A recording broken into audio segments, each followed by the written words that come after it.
আসসালামু আলাইকুম। আমার এই ভিডিওর পরে এ বিষয়ে আর কোনো আলাপ চলবে না, আলাপ করব না। আমি আসলে এখনো আমি যে ভিডিওটা করছি এটারও সময় আছে কিনা আমি জানি না। যারা পুলিশে আছেন এই ভিডিওটা তো দেখেছেন। আপনাদের প্রতি মানুষের ঘৃণা, ক্ষোভ কতটুকু এটা এই একটা ছোট ভিডিওতেই প্রমাণ।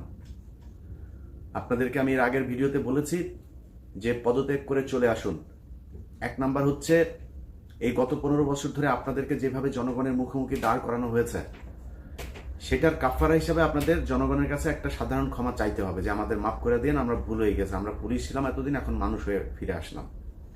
এই মাপ আপনাদেরকে চাইতেই হবে এমনিতেই। আরেকটা হচ্ছে আপনারা এখন ওইখানে থাকলেও এই যে গত 2-3 দিনে বা প্রথম দিনেও যে এই সব অনলাইন ইন্টারনেট বন্ধ করে যে আপনাদের পুলিশকে পেটালো, পুলিশকে যে মারলো, এটা আসলে কারা মেরেছে আপনারা একটু নিজেদের কাছে হিসাব করে বলেন। স্টুডেন্ট যারা ছিল তারা তো আসলেই কোমলমতি, তারা একজন পুলিশকে মারধর করছে, 10 জন তাকে আবার বাঁচাচ্ছে, এটাই তো তারা। আমরা তো ছাত্রলীগ যুবলীগ জীবনে হইতে পারবো না। ওদের মতো অমানুষ, কুলাঙ্গার, এই মানে অবৈধ পয়দা, এগুলো যেটা করতে পারবে সাধারণ মানুষের পক্ষে এটা করা সম্ভব না। যে কারণে পুলিশকে আপনাদের নিজেদের ভেতরেই আপনাদের জন্য মানে ভেতরটাই আপনাদের জন্য নিরাপদ না। সেই কারণে আপনাদেরকে এখন আপাতত চাকরি থেকে চলে যেতে হবে। আর আপনারা যদি যান ভেতরে কি কি হচ্ছে, কোথায় কি মিটিং হচ্ছে, আমার চাইতে ভালো আপনারা জানেন। সো সময়টা খুবই দ্রুত। এই সময়ে মানে কে কি করবেন না করবেন খুব দ্রুত সিদ্ধান্ত নিতে হবে। এই সিদ্ধান্ত কেউ ভুল নিতে পারবে না। যে ভুল নেবেন তার কিন্তু এটার জন্য সারা জীবন খেসারত দিতে হবে। অতএব আপনাকে আপনার সিদ্ধান্তটা নিতে হবে, খুব দ্রুত যায় তাদের সাথে যোগ দিতে হবে।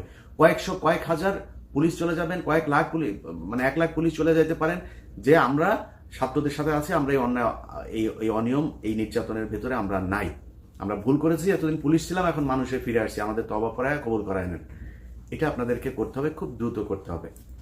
কিছুক্ষণ আগের আমার কাছে যে তথ্যটা এসছে সেটা হচ্ছে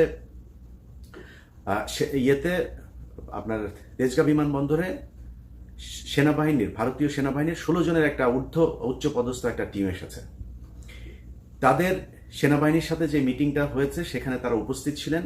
আজকের যে মিটিং, সেখানে তারা সেনাবাহিনীকে স্পষ্টভাবে বলে দিয়েছে যে যেহেতু দেশের এই অবস্থা, তারা শেখ হাসিনাকে যদি না রাখে তাদের কোনো সমস্যা নেই, কিন্তু পরবর্তী যে সরকার আসবে তাদেরকে তাদের সাথে কাজ করতে হবে।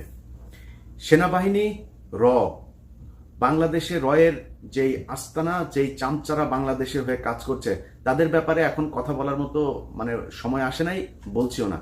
যাইতে দেন, তারপরে তোদের কেমনে তোরা এখানে এসে তারপরে আবার মাস্তানি করি সেটা দেখা যাবে। আগে এইটারে এই বড় শয়তান আগে সরুক, বড় শয়তান সরার পরে ছোট শয়তানগুলোর ব্যবস্থা করা যাবে। আমার মানে এই অনলাইনে যতদিন ধরে কথা বলি, এই কথা বলার মাঝখানে মনে করেন 100 বার বলেছি যে শেখ হাসিনার যে বিদায় সেটা স্বাভাবিক হবে না কখনোই। আজকে যে অবস্থা দেখছেন এটাও মানে কি হবে সেটাও আপনি এখনো বলতে পারবেন না, তার পরিণতিটা আসলে কি। তবে যেটাই হোক, যখনই হোক, তার বিদায়টা সুখকর হবে না, মসৃণ হবে না, স্বাভাবিক হবে না, অস্বাভাবিক। ওর বাপের যেভাবে হয়েছে ওর ঠিক সেইভাবে অস্বাভাবিক একটা বিদায় হবে। এই গত 3-4 দিন, 5 দিন, 6 দিনের ভেতরে যে ঘটনাগুলো দেখেন, ওরা মানুষের সাথে কতটা নির্মম পৈশাচিক আচরণ করতে পারে। এতগুলো মানুষ মারা গিয়েছে। ওরা এই কয়দিন ধরে কি বলল, ওই ইয়েতে গেল, সেতু ভবনে গেল, বিটিভির ওইখানে গেল, গিয়ে তারপরে সেখানে যা কান্নাকাটি করছে, মেট্রো রেলের ওইখানে গিয়ে শেখ হাসিনা কান্নাকাটি করছে। ও কত বড় জাউরা, কত জাউরা একটু চিন্তা করেন। ওরে কতজনে মিলা ওরা এই দুনিয়ায় পয়দা করছে। এতগুলো মানুষ মারা গিয়েছে, এত নির্মম ভাবে মানুষগুলো মারা গিয়েছে। সেই মানুষগুলোর বাড়িতে না গিয়ে, সেই মানুষগুলোর কথা না বলে ও মেট্রো রেল করছে। মেট্রো রেল তোর আব্বার টাকা দিয়া করছিস, তোর আব্বা টাকা দিয়ে গিয়েছে, সেই টাকায় মেট্রো রেল এই জনগণের, যাদের বুকে গুলি করছিস তাদের টাকায় এই বাংলাদেশটা তৈরি করেছে। এই দেশের প্রবাসী যেই রেমিটেন্স যোদ্ধা আছে তারা, এই মধ্যপ্রাচ্যে যারা খাটনি মানে গাধার মতো খাটুনি করে দেশে পাঠায় তারা করেছে। তাদের হাতে তৈরি করাই বাংলাদেশ। তাদের জন্য কি করেছিস? একজন প্রবাসী, তার সন্তান মারা গিয়েছে, সে দেখলাম এই বিমানবন্দরে গিয়ে মানে ব্যাগ ট্যাগ কিচ্ছু নাই, খালি হাতে উদ্ভ্রান্তর মতো এসে তারপরে বলছে আমি তো তোদেরকে করতাম, আমি তো তোদেরকে মানে টাকা পাঠাতাম, আমি আমার টাকা দিয়েই তো তোদের দেশ চলে, আমার ছেলেটারে কেন মারলি রে? মানে মানে হৃদয় বিতারক এক দৃশ্য বিমানবন্দরে দেখলাম। এই প্রবাসীদের টাকা করে তুই বাংলাদেশে 1 টাকার জিনিস 5 টাকা খরচ করে তারপরে করছিস, সেটা করে কথাবার্তা তুই যখন বলিস মনে হয় আমি করেছি। তোর আব্বার পিছন দিয়ে টাকা বাইর হয়েছে নাকি? তুই কথা বলার সময় তোর মানে কি রে? তোর কি? তুই কে? তোর বাপ এই যে ধানমন্ডি 32 নম্বরের বাড়িটাও দখল করে, তোর বাপ বাড়ি পাইছে কোথায়? তোর বাপ কি করতো? ফকিন্নির বাচ্চা, তোর 14 গোষ্ঠীর ভেতরে কেউ ম্যাট্রিক পাস ছিল? তোর বাপে করে তারপরে করছিস। তোর বাপের যে পয়দা করছে যেটা, সেই যেভাবে জারজ হয়েছে, তোর বাপ তো মালায়ন ছিল। তোর বাপের এই যে পয়দা করছে, তোর সেই বাপটাও সেটাও এই করতে পারে নাই, মানে বাংলাদেশে তোর যে দিয়া গেছে তোর বলতে পারে না, তোর মা বলতে পারে না এটা কার পয়দা, এই কথাটাও বলতে পারে নাই। সো জারজ যে সেই জারজ এটাকে নিয়েও তোদের জাউরামি করতে হয়েছে। তো তোর বাপ তো জাউরা ছিল, জাউরা তোর বাপের আসল বাপ যে, সে বাপ তো ছেড়ে দিয়েছিল। পরের এই যে মাটি কাটার সর্দার লুৎফুর রহমান, তোর এই বাপের তো মেট্রিক পাস, এই 14 গোষ্ঠীর মধ্যে কোনো মেট্রিক পাস নাই। তো তোর বাপ এই 32 নম্বরের বাড়ি ধানমন্ডিতে কই পাইলো, কোথেকে পাইলো? তোর ছেলেরা এখানে মানে বিলিয়ন বিলিয়ন ডলারের বাড়ি ঘর, তোর মেয়েরা সব বিদেশে বিভিন্ন দেশে তাদের এত সম্পত্তি। তোর ছেলের যেই মানে শ্বশুর, পরকীয়া শ্বশুর, এই যে আজিজ, তার সিঙ্গাপুরে সে 10 জন ধনীর মধ্যে সে একজন। এই টাকা পয়সা কোথেকে পাইছিস? আমার টাকা, জনগণের টাকা। এটা তুই কথা বলার সময় আমি করেছি, তোর ভিতর দিয়ে ঢুকানো হবে এগুলি। মেট্রো রেলের পিলার তোর ভিতর দিয়ে ঢুকানো হবে। থাকিস তুই দেশের মধ্যে, মানুষের কম খেপাস নাই। এই বাংলাদেশের এই যে মানুষগুলি আজকে এই অবস্থা দেখছিস না,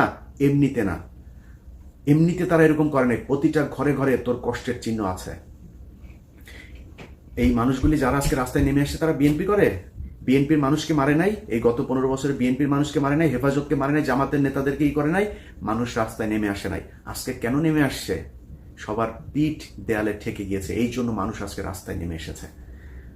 প্রতিদিন আপনাদের যে কষ্ট এই কদিন ধরে করে এসছেন, এই কষ্টের একদম শেষ প্রান্তে। আমি জানি না, আমার এই ভিডিও দেওয়ার আগেও অনেক কিছু শুনতে পারেন, ভিডিও দিতে পারবো কিনা সেটাও জানি না, মানে এটার মেয়াদ থাকবে কিনা। তারপরেও বলছি, যদি ভিডিও দিতে পারি, যদি ভিডিওটা দেখেন আপনারা, যেইখানে যে অবস্থায় আছেন, আমার কাছে একটা 16ই ডিসেম্বর একটা ভাব লাগছে। সবাই বাইরে চলে আসেন, বাসায় থাকার দরকার নাই। অনেক কষ্ট করেছেন, ইনশাল্লাহ কথা দিচ্ছি এই দেশকে নিয়ে কেউ ছিনিমিনি খেলতে পারবে না। এই দেশ সোজা একটা জায়গায় যাইতে হবে, যেটা এই দেশের নতুন প্রজন্ম চায়। এই নতুন প্রজন্ম একদল যাবে, আরেক দল আসবে, তারপরে লুটপাট করে তারপরে খাবে, এটা তারা দেখতে চায় না। একটা নতুন কিছু দেখতে চায়। জর্জিয়ার কথা মনে আছে? জর্জিয়ার মতো একটা বিপ্লব দেখতে চায় এদেশের মানুষ। অতএব সেই বিপ্লবের বিজয়ের দ্বার প্রান্তে এসে আপনাদেরকে শুভেচ্ছা জানিয়ে শেষ করছি। আল্লাহ হাফেজ।